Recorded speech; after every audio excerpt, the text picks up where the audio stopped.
झारखंड की आदिवासी पहाड़िया समुदाय की लड़की रूबिका कुछ सामान खरीदने के लिए हाट बाजार आया जाया करती थी। यहाँ पर एक दिन उसकी मुलाकात हुई दिलदार अंसारी से। दिलदार कबाड़ी का काम करता था, लेकिन हमेशा टिप टॉप रहता था। पहली मुलाकात में ही दिलदार ने अपनी बातों से कुछ ऐसा जादू किया कि वो आदिवासी पहाड़न लड़की दिलदार पर अपना दिल हार गई। फिर दोनों ने लिव इन में साथ रहने का फैसला कर लिया। लड़की के परिवार ने इसका विरोध भी किया, लेकिन उसने किसी की नहीं सुनी। फिर एक दिन परिणाम इतना भयानक आया कि रूबिका सारे अखबारों और टीवी चैनल्स की हेडलाइन बन गई। नमस्कार, मेरा नाम है मनोज मनु और आप देख रहे हैं द चाणक्य। झारखंड का साहिबगंज जिला। 22 साल की रूबिका बोरियो थाना क्षेत्र के गोंडा पहाड़ की रहने वाली थी। आदिम जनजाति पहाड़िया समुदाय की रूबिका 6 भाई बहनों में तीसरे नंबर पर थी। उसने बंदरकोला बोरियो के आदिम जनजाति आवासीय विद्यालय से 9वीं क्लास तक पढ़ाई करने के बाद स्कूल छोड़ दिया। पढ़ाई छोड़ने के बाद बहुत छोटी उम्र में घर वालों ने उसकी शादी राजीव मालतो से कर दी। राजीव ऑटो चलाता था। इन दोनों की एक बेटी भी हुई जिसका नाम था रिया। ये रूबिका का दुर्भाग्य ही था कि उसकी शादी ज़्यादा नहीं चल पाई और साल 2019 में रूबिका और राजीव दोनों अलग हो गए। इसके बाद राजीव ने साल 2020 में सरिता पहाड़न से दूसरी शादी कर ली और फिर रूबिका से कोई संपर्क नहीं रखा। इधर अपने पति से अलग होने के बाद आधुनिक विचारों वाली रूबिका की मुलाकात बेलटोला के रहने वाले दिलदार अंसारी से हुई। 25 साल का दिलदार बोरियो के बाजार में कबाड़ी का काम करता था और इस काम से ठीक ठाक पैसे कमा लेता था। ऐसे समय में जब पति से अलग होने के बाद रूबिका भावनात्मक रूप से टूट चुकी थी, तब दिलदार ही था जिसने उसे दिलासा दिया, जिससे रूबिका उसके करीब आती चली गई और फिर एक दिन उसने दिलदार के साथ शादी करने का फैसला कर लिया। रूबिका के पिता साधारण किसान हैं जो अपने गांव गोंडा पहाड़ में खेती किसानी का काम करते हैं। गांव की कुल जनसंख्या 250 और कुल घर सिर्फ 30। रूबिका का दिलदार के साथ शादी का फैसला उसके परिवार में किसी को भी नहीं भाया। सबके विरोध के बावजूद रूबिका ने दिलदार और परिवार में से दिलदार को ही चुना और उसके साथ लिव इन में रहने लगी। 2 साल तक दोनों बिना शादी किए इस रिश्ते में रहे। इसके बाद रूबिका और दिलदार ने शादी कर ली।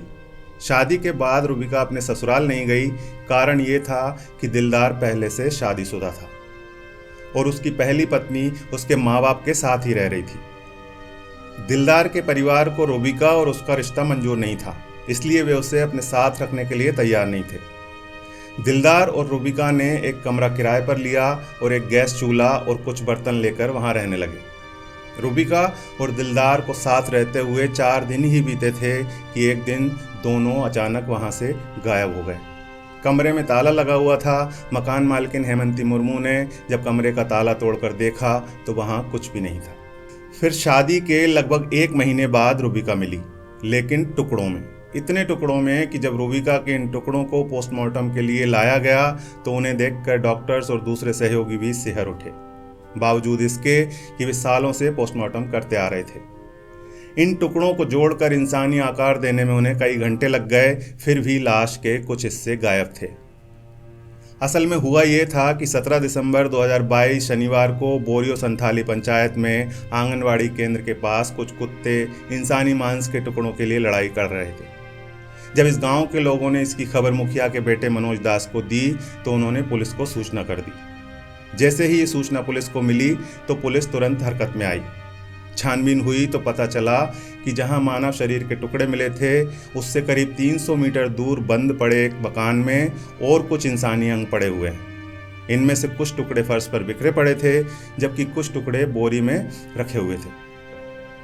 वहीं से कुत्ते मुंह में दबाकर कुछ मांस बाहर तक ले आए थे।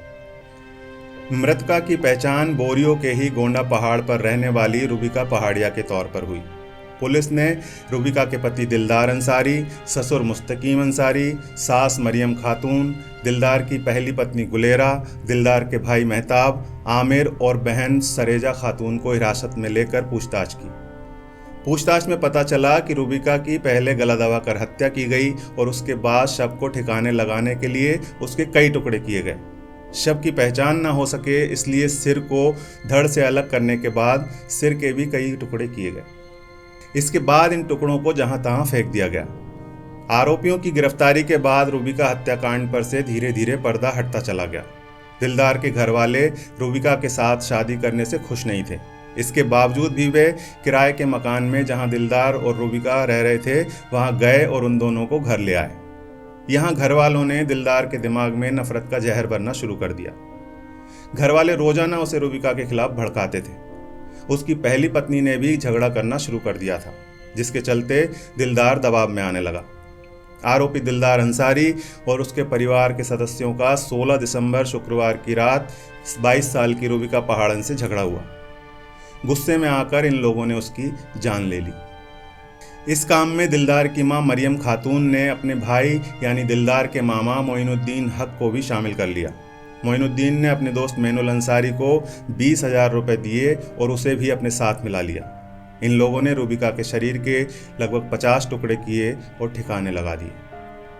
इसके बाद दिलदार ने बोरियो थाने में रूबिका के गुम होने की शिकायत भी दर्ज करवाई थी। रूबिका को इतनी भयानक मौत मिली, क्या इसमें उसकी कोई गलती थी? कमेंट करके ज़रूर बताइए और चैनल पर पहली बार आए हैं तो सब्सक्राइब करके ही जाइएगा। धन्यवाद।